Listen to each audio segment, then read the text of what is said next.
নমস্কার বন্ধুরা, একঘেয়ে ফুলকপি খেতে ভালো না লাগলে এইভাবে নিরামিষ দিনে ফুলকপির পাতুরি বানিয়ে দেখতে পারেন। দারুণ হয় খেতে। আমি নিজেও বুঝতে পারিনি যে এতটা ভালো হবে বা এতটা সুস্বাদু হবে এই ফুলকপির পাতুরি। আপনারা অবশ্যই এইভাবে নিরামিষ দিনে বানিয়ে নিন, দেখবেন এটা দিয়ে কিন্তু সমস্ত ভাত খাওয়া হয়ে যাবে। আর এর স্বাদ একদম মুখে লেগে থাকার মতন। এটা হলে দেখবেন মাছ মাংসের কথা কিন্তু মনেও পড়বে না এটা যদি সঙ্গে থাকে। আর একদম মোমের মতন গলে গেছিলো, এতটাই ভালো হয়েছিল। অবশ্যই এইভাবে একবার বাড়িতে বানানোর অনুরোধ রইল। তাহলে কিভাবে বানাবেন চলুন দেখে নিই। এখানে দেখুন একটা মিডিয়াম সাইজের ফুলকপি এরকম 3 ভাগ করে কেটে নিয়েছি। কেটে ভালো করে কিন্তু ধুয়ে নিয়েছি। আর এদিকে কড়াইতে বেশ খানিকটা জল দিয়েছি। জল দেওয়ার পর দিয়ে দিলাম 1 চামচ নুন। নুন দেওয়ার পর এই যে ধুয়ে রাখা ফুলকপিটা আমি দিয়ে দিলাম এইভাবে। গ্যাসের আঁচ মিডিয়ামে রেখে 2 থেকে 3 মিনিট কিন্তু একটু ভাপিয়ে নেব আমি। এরকম উল্টে পাল্টে ভাপিয়ে নিতে হবে। দেখুন 3 মিনিট আমি ভাপিয়ে নিয়েছি। এবার এটা আমি জল থেকে তুলে নেব। এটা কিন্তু খুব বেশি সিদ্ধ করা যাবে না, শুধুমাত্র হালকা একটু ভাপিয়ে নিতে হবে।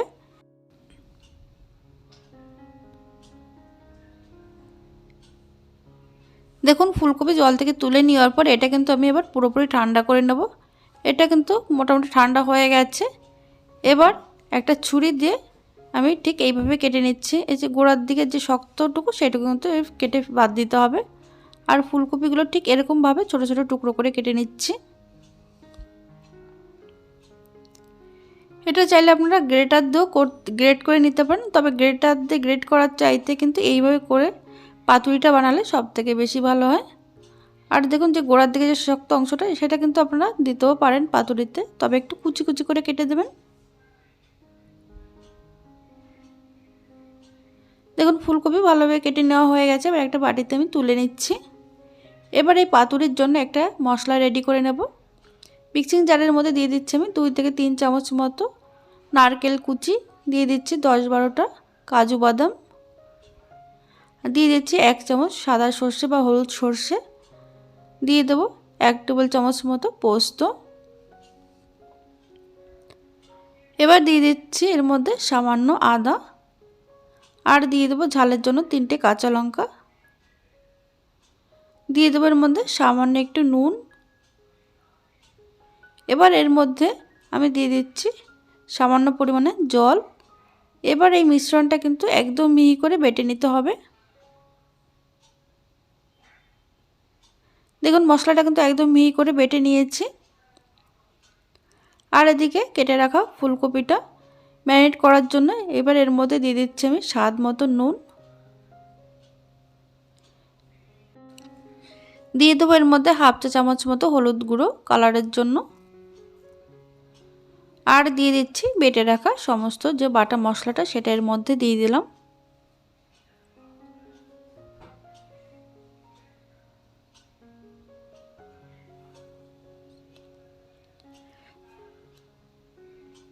এবার এর মধ্যে আমি দিয়ে দিচ্ছি একটা মিডিয়াম সাইজের টমেটো। টমেটোটা কিন্তু একদম ছোট ছোট কুচি করে কেটে নিতে হবে, আর ভেতরের দানাগুলো কিন্তু ফেলে দিতে হবে। এবার দিয়ে দিলাম আমি 1 চামচ মতো চিনি, দিয়ে দিচ্ছি কালারের জন্য লাল লঙ্কার গুঁড়ো, তারপরে দিয়ে দেবো এর মধ্যে সর্ষের তেল আমি 2 চামচ মতো। যেহেতু পাতুরিতে কিন্তু সর্ষের তেল দিলে সব থেকে ভালো হয়, অবশ্যই করে কিন্তু সর্ষের তেলটা দেবেন এতে। এবার হাত দিয়ে কিন্তু খুব ভালো করে মেখে নিতে হবে, যাতে করে মশলাটা প্রত্যেকটা ফুলকপির গায়ে ঠিক ভালোভাবে লাগে।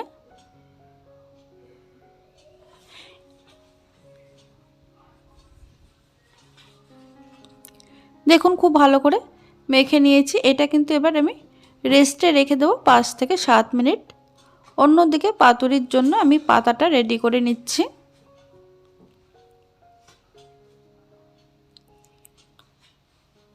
এদিকে দেখুন একটা গ্যাসের তাওয়া বসিয়েছি, আর এদিকে কলা পাতাগুলো আমি কেটে ভালো করে ধুয়ে নিয়েছিলাম। এবার এগুলোকে একটু গ্যাসে সেঁকে নেব। এইভাবে যদি সেঁকে নেওয়া হয় তাহলে কিন্তু পাতুরিটা যখন বানাবো তখন কিন্তু পাতাগুলোর ফেটে যাবে না।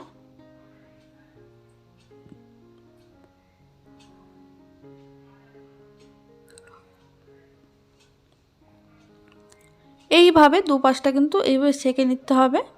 কলা পাতা আপনারা চাইলে কিন্তু এটা লাউ পাতা দিয়েও তৈরি করতে পারেন। কলা পাতাগুলো খুব ভালোভাবে সেঁকে নেওয়ার পর এদিকে দেখুন 5-7 মিনিট পর আমি ঢাকনাটা সরিয়ে ফুলকপিটা হালকা করে একটু এবার চামচ দিয়ে মেখে নিচ্ছি। আর এদিকে সেঁকে নেওয়া কলা পাতাটা একটা প্লেটের উপর রেখে ঠিক মাঝখান বরাবর এইভাবে আমি 3 থেকে 4 চামচ মতো এই ম্যারিনেট করা ফুলকপিটা দিয়ে দিচ্ছি। পাতাটা যদি একটু বড় হয় তাহলে কিন্তু এর থেকে আপনারা বেশি পরিমাণেও দিতে পারেন। এবার দেখুন ঠিক এইভাবে আমি ভাজ করে নিচ্ছি। দুদিকটা ভাজ করার পর ঠিক এইভাবে আবারও ভাজ করে নেব কলা পাতাটা।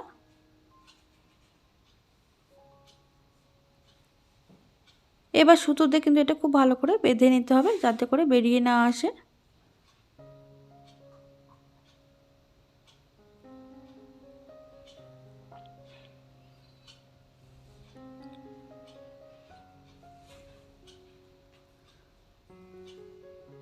দেখুন খুব ভালো করে বেঁধে নিয়েছি। এইভাবে কিন্তু আমি প্রত্যেকটা পাতুরি রেডি করে নেব। আগে আমি 3টে পাতুরি রেডি করে নিয়েছি ভাজার জন্য। এদিকে গ্যাসে একটা ফ্রাই প্যান বসিয়েছি। ফ্রাই প্যানের মধ্যে দিয়ে দিলাম আমি 1 চামচ সরষের তেল।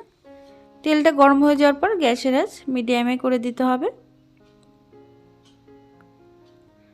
মিডিয়ামে করে তারপরে যে পাতাগুলো আমি দিয়ে দিচ্ছি পাতুরিগুলো।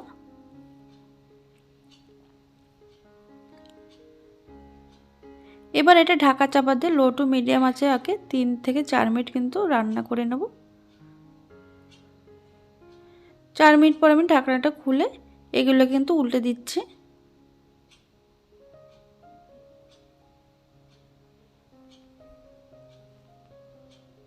আবারও ঢাকা দিয়ে কিন্তু এভাবে 2 মিনিট রেখে দেব। 2 মিনিট পর আমি ঢাকনাটা সরিয়ে নিলাম। এইভাবে কিন্তু উল্টে পাল্টে দুপাশটা ঠিক এরকম কালার আসা পর্যন্ত কিন্তু ভেজে নিতে হবে। দেখুন পাতুরিগুলো কিন্তু একদম রেডি হয়ে গেছে। এবার একটা প্লেটে আমি তুলে নিচ্ছি। এবার এটা গরম গরম ভাতের সঙ্গে খেয়ে দেখুন দারুণ স্বাদের হয় এই ফুলকপির পাতুরি। যারা ফুলকপি খেতে চায় না তাদেরকেও যদি এইভাবে বানিয়ে দেওয়া হয় তারাও কিন্তু একদম চেটে পুটে খাবে, এটা কিন্তু গ্যারান্টি দিয়ে আমি বলছি। তাহলে বন্ধুরা আজকের এই ফুলকপির রেসিপি যদি ভালো লেগে থাকে তাহলে লাইক কমেন্ট শেয়ার করতে ভুলবেন না। আর চ্যানেলটিকে সাবস্ক্রাইব করে পাশে থাকবেন আর প্রচুর প্রচুর বন্ধুদের সঙ্গে শেয়ার করে দেবেন এই নতুন রেসিপিটি দেখার জন্য। আর দেখুন কতটা সুন্দর হয়েছে। ঠিক পাতুরির কালারটা এরকম হালকা পোড়া পোড়া হলে সেটা কিন্তু সবথেকে বেশি টেস্টি হয়। আর দেখুন কতটা সুন্দর গলে গেছে এই ফুলকপিটা। গরম ভাতে জাস্ট অসাধারণ লাগে। অবশ্যই একবার বানানোর অনুরোধ রইল এইভাবে।